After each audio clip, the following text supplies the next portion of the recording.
How to keep healing, how to keep learning through the pain of being in a narcissistic relationship, getting out, how to keep going. I had someone that I was talking to the other day that was asking me this question, and I was like, all right, I need to make a video to help people understand. If you guys are new here, my name is Ben Taylor. I'm a self-aware narcissist on this channel. Awareness, growth, healing, and change. I'm the founder of Raw Motivations, creator of the NARC app, and your guide in the 45-day clarity challenge, the finding you after toxicity. If you like what you see here today, please subscribe, join our community, and help learn, grow, and change, and help others in that process. Today, I want to talk to you about learning tips on moving forward after abuse. Because that piece of like trying to figure out what's actually going on, how do I heal, how do I continue moving forward, is a very, very difficult piece for a lot of people to work through. I want to give you a couple tools and practical steps forward in thinking through this process and to keep you motivated in moving towards healing after narcissistic abuse. Well, narcissistic abuse is very, very real. Part of the reason why I'm here is to bring awareness to it, because a lot of people don't understand what it is and how detrimental it is to other people. It causes real damage in relationships. It destroys families. It breaks apart coworkers. It destroys friendships. It does a lot of damage to a lot of people, and a lot of people don't know a lot about it. So we try to be on this channel to help people understand and to be able to understand the effects that it has. A lot of times it has mental and emotional effects, like very common. The gaslighting, the manipulation, the crazy making, all those things are happening inside narcissistic abuse. Oftentimes it'll look like CPTSD. It'll look like someone's bipolar and how they're reacting because of all the abuse that they're getting put on them. There's a lot of different things that happen in narcissistic relationship that affect mentally, emotionally, physically, all the different aspects. So putting the pieces together after abuse feels impossible. A lot of times people don't want to experience the pain. They're afraid of the hurt. They're worried about maybe I did something wrong and it was my fault. And they have guilt and they have shame about the relationship, about what happened to them in the relationship, and multiple things.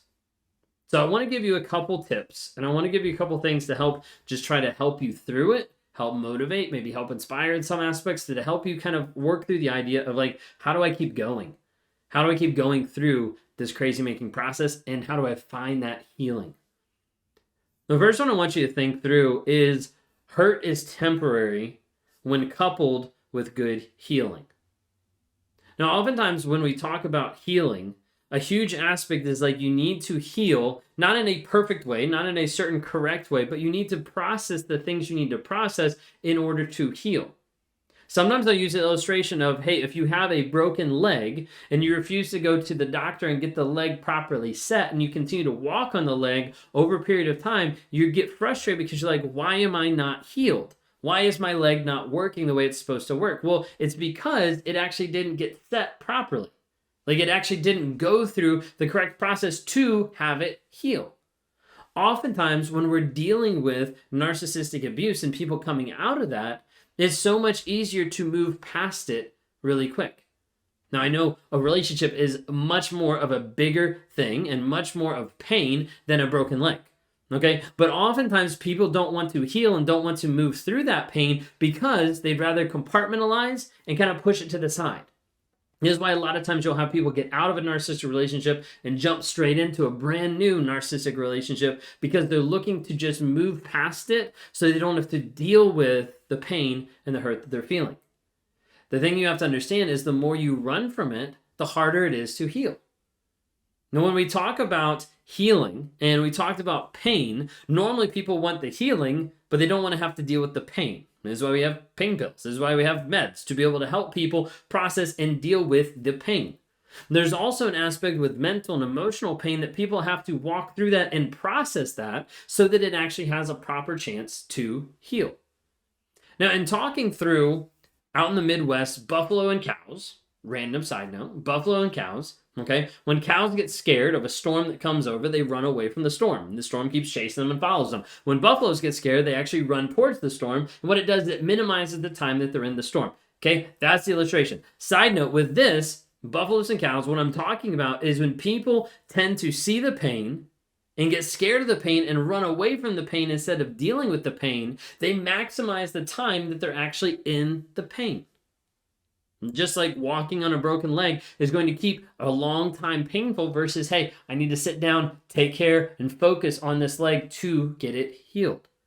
But when people actually turn the opposite way and they face the pain and they go through it, not alone, but like by working through it and processing it so that they know who they are, so they know what's going on, they work through that, that's when they find huge healing.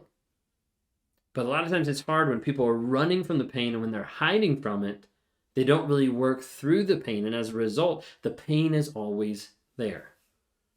So when I'm talking about hurt is temporary when coupled with good healing, that's where we want to be able to pull in like, hey, when we are able to work through this, that hurt does dissipate, go away, change, morph, and you have a different purpose.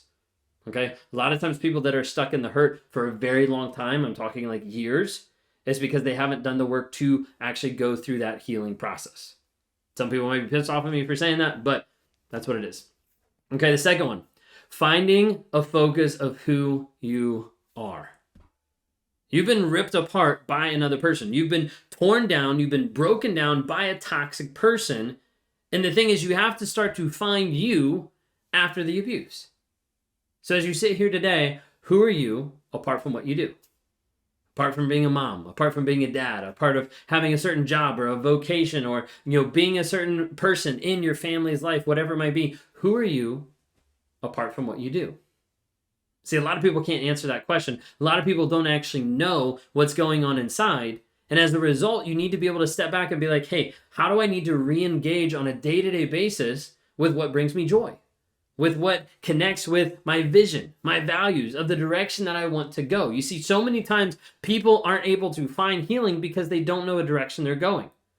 That doesn't mean you have to sit down and be like, I know the next 5 years of my life where I'm going to go. No, it just means like, hey, today when you show up, what are 3 values that you want to identify as, and how are you going to live those out with intentionality? Every single day, continuing to show up.